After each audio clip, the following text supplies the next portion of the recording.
நான் கண்ணால் பார்த்துருக்கேன். சென்னையில் வந்து ஒரு முதல்வர் வந்து ஸ்டாலின் அவர்கள் போகும்போது நான் கண்ணால் பார்த்துருக்கேன். காரணம்னா அவர் வந்து செனட் ஆஃப் ரோவில் தான் நான் இருந்தேன். அவர் வந்து சித்தரஞ்சன் சாலையில் இருந்தார். டெய்லி அவரை நான் பார்ப்பேன்.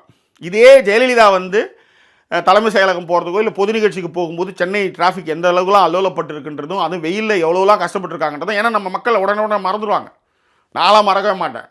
ஆனால் முதல்வர் வந்து ஒரு முன்னாடி ஒரு கான்வாய் போகும், பின்னாடி ஒரு கான்வாய் போகும், அவ்வளோதான். மக்களோட மக்களாக தான் அவர் போவார். அது மட்டும் கிடையாது.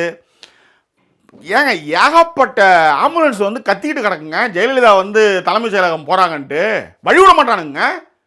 இந்த கோரமெல்லாம் இங்கே நடந்ததுங்க. எல்லாத்தையும் மறந்துடாதீங்க, தயவுசெய்து மறந்துடாதீங்க. ஆனால் முதல்வர் கான்வாய் போகுது, ஆம்புலன்ஸ் வரும்போது எல்லாத்தையும் ஒதுக்கி ஓரமாக நின்று அதுக்கு வழிவிடுவதோடு மட்டுமல்லாமல் மக்களோடு மக்களாக ஒரு ட்ராக் வந்து கான்வாய் போகுது, இன்னொரு ட்ராக்ல இன்னொருத்தவங்க போயிட்டே இருக்கலாம். அந்த மாதிரியெல்லாம் வந்து ஒரு ஒரு ஒரு எளிமையான ஒரு முதல்வர், மக்களுக்கான ஒரு முதல்வராக ஒருத்தர் இருக்கிறாரு. அவரை உடைக்கணுன்றதுக்காக வந்து யாரையே இட்டு வந்து இறக்கி பூச்சாண்டி வித்தை காத்திட்ருக்கீங்க. நான் திரும்பவும் சொல்கிறேன், ஸ்டாலின் அவர் தொத்து போன ஒரு பிரச்சனையே கிடையாது. ஆனால் இழப்பு தமிழக மக்களுக்குன்றது மட்டும் நீங்கள் மறக்காதீங்க. அதை கண்டிப்பாக உணருங்க. அது நான் கண்டிப்பாக திரும்ப சொல்கிறது அதுதான். ஏங்க எல்லாத்தையும் விடுங்க. ஒரு தலைவனே தப்பு செஞ்சுட்டு நான் தப்பே செய்யலைன்னு சொல்கிறது தான் வந்து அதிமுக. அதுக்கு உதாரணம் செரினா கஞ்சா வழக்கிலேருந்து மகாமகம், சந்திரலேகா, ஏகப்பட்ட விஷயம், தர்மபுரி எல்லாமே சொல்லலாம். ஆனால் ஒரு பிரியாணி கடையில் எவனோ சண்டை போட்டான்றதுக்காக நேரில் போய் இப்படி ஒரு தவறு நிகழ்ந்துருச்சு, அது நிகழாமல் நான் பார்த்துக்கிறேன் அப்படின்னு சொல்கிறது எவ்வளோ பெரிய பங்கு.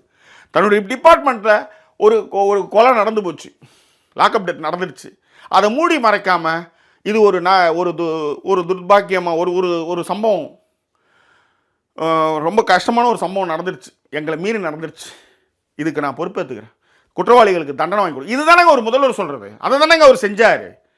ஆனால் டாம்பிங்கமாக இருக்கிறது தான் வந்து கொண்டாடப்படுற மாதிரியான ஒரு கட்டமைப்பை வந்து தொடர்ந்து ஊடகங்கள் அதை வந்து மாடிஃபை பண்ணும்போது, அதை வந்து உருவாக்கும் பொழுது இந்த உண்மைகளை தொடர்ந்து உடைச்சி சொல்ல வேண்டிய பொறுப்பு நம்மளுக்கு இருக்குது.